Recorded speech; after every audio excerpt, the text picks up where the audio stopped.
കർത്താവായ യേശു ക്രിസ്തുവിന്റെ ധന്യനാമത്തിൽ വന്ദനം. ഇമ്മാനുവേൽ പ്രയർ മിഷന്റെ ഉറവ് എന്ന ഈ പ്രോഗ്രാമിലേക്ക് ഏവർക്കും ഹാർദവമായ സ്വാഗതം. കർത്താവിൽ പ്രിയരെ, എല്ലാവരും സുഖമായിരിക്കുന്നു എന്ന് കരുതുകയാണ്. എല്ലാ പ്രിയപ്പെട്ടവരും ഓർത്തുകൊണ്ട് ഞങ്ങൾ പ്രാർത്ഥിക്കുന്നു. ഞങ്ങളുടെ ഉപവാസങ്ങളിലും പ്രാർത്ഥനകളിലും എല്ലാ പ്രിയപ്പെട്ടവരെ ഞങ്ങൾ വഹിച്ച് പ്രാർത്ഥിക്കുകയാണ്. പ്രാർത്ഥന വിഷയങ്ങൾ സദയം അറിയിക്കുക. ഞങ്ങൾ പ്രാർത്ഥിക്കുന്നു. എല്ലാ പ്രിയപ്പെട്ടവരുടെയും വിഷയങ്ങൾ ഞങ്ങൾക്കറിയാം. എങ്കിലും നിങ്ങളുടെ പരിചയത്തിലുള്ള ആളുകൾ, ബന്ധത്തിലുള്ള ആളുകൾ, പ്രിയപ്പെട്ടവരോടൊക്കെ അവരുടെ വിഷയങ്ങൾ ഏറ്റെടുത്ത് നമുക്ക് ഒരുമിച്ച് പ്രാർത്ഥനയിൽ മുന്നോട്ട് കടന്നു പോകാം. കഴിഞ്ഞ ദിവസങ്ങളിലൊക്കെ നമ്മൾ വളരെ ശക്തമായി വചനം ചിന്തിപ്പാൻ ഇടയായിട്ടുണ്ട്. വചനത്തിൽ എല്ലാ പ്രിയപ്പെട്ടവരും നിലനിൽക്കണം എന്നുള്ള ആഗ്രഹത്തോടുകൂടെ അപ്പോസ്തോലിക ഉപദേശത്തിന്റെ കീഴിൽ, വചനത്തിന്റെ കീഴിൽ ഓരോ പ്രിയപ്പെട്ടവരും നിലനിൽക്കണം എന്ന് ആഗ്രഹിച്ചുകൊണ്ടാണ് നമ്മൾ ഈ വചന ശുശ്രൂഷ തുടരുന്നത്. നൽകിത്തരുന്ന എല്ലാ നല്ല പ്രോത്സാഹനങ്ങൾക്കും കൈത്താങ്ങലുകൾക്കും നന്ദിയോടെ ഞങ്ങൾ സ്തുതിക്കുകയും നന്ദി പറയുകയും ചെയ്യുകയാണ്. അല്പസമയത്തെ ചിന്തകൾക്കായിട്ടൊരു തിരുവചന ഭാഗം ശ്രദ്ധയിൽപ്പെടുത്തുവാനായിട്ട് ആഗ്രഹിക്കുക. അതിനാധാരമായി രാജാക്കന്മാരുടെ 2-ാം പുസ്തകം 4-ാം അധ്യായത്തിന്റെ 1-ാമത്തെ വാക്യമാണ്. പ്രവാചക ശിഷ്യന്മാരുടെ ഭാര്യമാരിൽ ഒരുത്തി എലീശയോട് നിലവിളിച്ചു, നിന്റെ ദാസനായ എന്റെ ഭർത്താവ് മരിച്ചുപോയി, നിന്റെ ദാസൻ യഹോഭക്തനായിരുന്നു എന്ന് നിനക്കറിയാമല്ലോ. ഇപ്പോൾ കടക്കാർ എന്റെ 2 കുഞ്ഞുങ്ങളെ പിടിച്ച് അടിമകളാക്കുവാൻ വന്നിരിക്കുന്നു എന്ന് പറഞ്ഞു. ഇവിടെ വായിച്ചതായിരിക്കുന്ന വേദഭാഗം പല ആവർത്തികൾ വായിച്ച് കേൾക്കപ്പെട്ടതും അനേക ദൈവദാസന്മാരുടെ വാക്കുകളിലൂടെ വളരെ ആത്മീയമായ അനുഗ്രഹങ്ങൾ പ്രാപിക്കുവാൻ ദൈവം നമ്മെ സഹായിച്ചിട്ടുണ്ട്. ഇന്നത്തെ എൻ്റെ വിഷയം കുടുംബത്തിന്റെ കണ്ണുനീർ എന്നുള്ളതാണ്. കുടുംബത്തിന്റെ കണ്ണുനീർ. പഴയ നിയമ കാലഘട്ടങ്ങളിൽ ദൈവത്താൽ അനുഗ്രഹിക്കപ്പെട്ട് വേർതിരിക്കപ്പെട്ട ഒരു ദൈവത്തിന്റെ ദാസനായിരുന്നു എലീശ. ഏലിയാവിന്റെ അരുമ ശിഷ്യനാണ് എലീശ. 12 കാളയുമായി വയലിൽ ജോലി ചെയ്ത വ്യക്തിയെ വിളിച്ച് വേർതിരിച്ച് കർത്താവിന്റെ വേലയ്ക്കായിട്ട് മനുഷ്യനും ദൈവത്തിനും മധ്യേ നിലനിൽക്കുന്ന ഒരു ദൈവപുരുഷൻ. അദ്ദേഹത്തിന് പല ശിഷ്യന്മാരുണ്ടായിരുന്നു. ഒരിക്കൽ ഒരു കുടുംബത്തിലെ ദയനീയമായിരിക്കുന്ന അവസ്ഥയുമായി ഒരു സഹോദരി 2 കുഞ്ഞുങ്ങളുമായിട്ട് കടന്നു വന്ന അവൾ കരഞ്ഞുകൊണ്ട്, നിലവിളിച്ചുകൊണ്ട്, യാചിച്ചുകൊണ്ട്, വിലപിച്ചുകൊണ്ട്, സങ്കടപ്പെട്ടുകൊണ്ട്, മരണത്തെ മുഖാമുഖം കണ്ടുകൊണ്ട്, വീട്ടിൽ കിടന്നുറങ്ങുവാൻ കഴിയാത്ത അവസ്ഥയിൽ എന്തും വീട്ടിൽ സംഭവിക്കാം, കുഞ്ഞുങ്ങളെ അടിമകളാക്കുവാൻ ചില പ്രിയപ്പെട്ടവർ വന്നിരിക്കുന്നു എന്ന് പറഞ്ഞുകൊണ്ട് അവൾ ഏറ്റവും കരഞ്ഞ് പ്രവാചകനെ സമീപിക്കുകയാണ്. അദ്ദേഹത്തോട് പറയുകയാണ്, എന്റെ ഭർത്താവ് മരിച്ചുപോയി, അത് അങ്ങേക്കറിയാമല്ലോ, അങ്ങയുടെ ശിഷ്യനുമായിരുന്നു. ഇപ്പോൾ കടക്കാർ വന്ന് നിലവിളിച്ചു നിരന്തരം പീഡിപ്പിച്ചു കൊണ്ടിരിക്കുന്നു.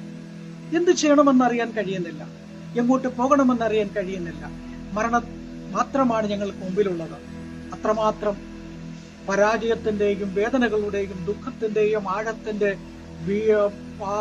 വഴികളിലൂടെ സഞ്ചരിക്കുന്നവൾ സങ്കടം പറയുകയാണ്, ഞാൻ അത്രമാത്രം ദയനീയമായിരിക്കുന്ന ഒരു അവസ്ഥയിലായിരിക്കുന്നു, എന്നെ വിടിവിക്കാൻ, എന്നെ ഏതെങ്കിലും വിധത്തിൽ ഒരു സഹായം ചെയ്യുക, ഏതെങ്കിലും വിധത്തിലുള്ളതായിരിക്കുന്ന ഒരു സഹായം എനിക്ക് വേണമെന്ന് പറഞ്ഞുകൊണ്ടാണ് അവൾ കരയുന്നത്. അവളുടെ കണ്ണുനീര് കാണുന്നത്, അവളുടെ വേദനകളും നൊമ്പരങ്ങളും പ്രവാചകൻ കാണുന്നത്. എന്നെ കേൾക്കുന്ന പ്രിയമുള്ള സഹോദരി സഹോദരന്മാരെ, ഇതുപോലെ എത്രയോ കുടുംബങ്ങളിൽ എത്രയെത്ര സഹോദരിമാർ കുഞ്ഞുങ്ങളുമായിട്ട് കഴിയും. ഭർത്താവ് മരിച്ചതായിരിക്കുന്ന സ്ത്രീകളുണ്ട്, കുഞ്ഞുങ്ങളുമായിട്ട് കഴിയുന്ന പ്രിയപ്പെട്ടവർ. ആ കുഞ്ഞുങ്ങളെ വളർത്തുവാനുള്ള ബന്ധപ്പാട്, അവർക്ക് ആഹാരം വേണം, വസ്ത്രം വേണം, അവർക്ക് നല്ല കാലഘട്ടത്തിലെ വിദ്യാഭ്യാസം കൊടുക്കണം, പാർക്കാനായിട്ട് വീട് വേണം, ആ വാടകയ്ക്കാണെങ്കിൽ വാടക കൊടുക്കണം, കറണ്ട് ചാർജ് കൊടുക്കണം, ഫോൺ ബില്ല് അടയ്ക്കണം, ഗ്യാസിന്റെ പൈസ കൊടുക്കണം, കല്യാണമുണ്ട്, അടിയന്തരങ്ങളുണ്ട് എന്ന് വേണ്ട ജീവിതത്തിൽ എത്രയോ അനുഭവങ്ങൾ അവർക്കുണ്ട്. പക്ഷേ അവരാരോടും അത് തുറന്നു പറയാൻ ആഗ്രഹിക്കാതെ എല്ലാ വേദനകളെയും ഉള്ളിൽ ഒതുക്കി വെച്ചുകൊണ്ട് ആ നിരന്തരമായിട്ട് അവൾ ദുഃഖത്തോടുകൂടെ യാത്ര ചെയ്യുകയാണ്. കിട്ടുന്നതായിരിക്കുന്ന വരുമാനം തുച്ഛമായിരിക്കാം, ചിലർക്ക് വലിയ ശമ്പളമായിരിക്കാം.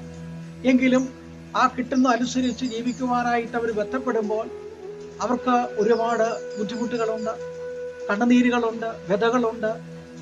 ജോലികളൊക്കെ പകൽ ചെയ്യുമ്പോഴും പലയിടങ്ങളിലായിട്ട് യാത്ര ചെയ്യുമ്പോഴും കുഞ്ഞുങ്ങളുമായിട്ട് ഒരുമിച്ച് ഇരിക്കുമ്പോഴും സ്നേഹിതന്മാരും ചാർച്ചക്കാരും ഒക്കെ ആയിട്ട് സംസാരിക്കുമ്പോൾ അവരുടെ ഉള്ളിലുള്ളതായിരിക്കുന്ന വേദനകളെ അവർ മറക്കുകയാണ്. എല്ലാവരും പോയതിനു ശേഷം അവർ രാത്രിയിൽ തനിച്ചിരിക്കുമ്പോൾ, തനിച്ച് കിടക്കുമ്പോൾ അവരുടെ കണ്ണുകൾ നിറയുന്നുണ്ട്, അവരുടെ സങ്കടം പൊന്തി വരുന്നുണ്ട്. അവർക്ക് നൊമ്പരങ്ങൾ ആരോടും പറയുവാൻ കഴിയാതെ എല്ലാം ഉള്ളിൽ ഒതുക്കുന്ന അവസ്ഥയുണ്ട്. എന്ത് ചെയ്യണമെന്നറിയാൻ കഴിയാതെ വിലപിച്ച് രാത്രി കാലങ്ങൾ എണ്ണിത്തീർക്കുകയാണ്. കുഞ്ഞുങ്ങൾക്ക് ഫീസ് അടയ്ക്കണ്ടേ, വീട്ടിലെ കാര്യങ്ങൾ സാധിക്കണ്ടേ, ഭക്ഷണം ഉണ്ടാകണ്ടേ, വസ്ത്രങ്ങൾ വേണ്ടേ, എന്തെല്ലാം ആവശ്യങ്ങൾ അവരുടെ മുമ്പിലൂടെ മിന്നി മറയുന്നുണ്ട് ഓരോ സെക്കൻഡുകളിലും. അതിൻ്റെ എല്ലാ മധ്യത്തിൽ അവൾ ആരിൽ ആശ്രയിക്കും? അവൾ കരഞ്ഞുകൊണ്ട് ഉള്ളിലെ വേദനകളെ സംഭരിച്ചുകൊണ്ട് അവൾ അറിയാതെ പറയും, ദൈവമേ, എനിക്കൊരു വഴി കാണിച്ചു തരണമേ. എന്നെ സഹായിപ്പാൻ ആരുമില്ല, എന്നെ രക്ഷിക്കുവാനും ആരുമില്ല. ആരും സഹായമില്ലെല്ലാവരും പാരിൽ കണ്ടും കാണാതെയും പോകുന്നവർ. എന്നാൽ എനിക്കൊരു സഹായകൻ വാനിലുണ്ടെന്നതിൽ ഉല്ലാസമേ. എന്നെ സഹായിക്കുവാൻ ഈ ഭൂമിയിൽ ആരുമില്ല.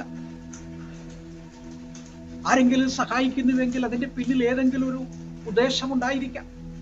ദുരുപദേശത്തോടുകൂടെ ചെയ്യുന്നവരുണ്ടാകാം, നല്ല ഉപദേശത്തോടെ ചെയ്യുന്നവരുണ്ടാകാം, സ്നേഹത്തോടുകൂടെ വരുന്നവരുണ്ടാകാം, കരുണ കാണിക്കുന്നവരുണ്ടാകാം, ദയ കാണിക്കുന്നവരുണ്ടാകാം, മനസ്സലിവുള്ളവരുണ്ടാകാം.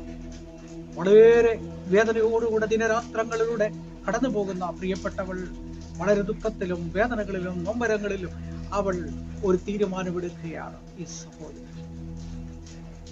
ഇവിടെ അടുത്തൊരു ദൈവപുരുഷനുണ്ടല്ലോ, ആ ദൈവപുരുഷനെ ഒന്ന് കണ്ടാൽ, അദ്ദേഹത്തിന്റെ അരികിലേക്കൊന്ന് ചെന്നാൽ എന്റെ പ്രശ്നങ്ങൾക്ക് ഒരു പരിഹാരമുണ്ടാകും.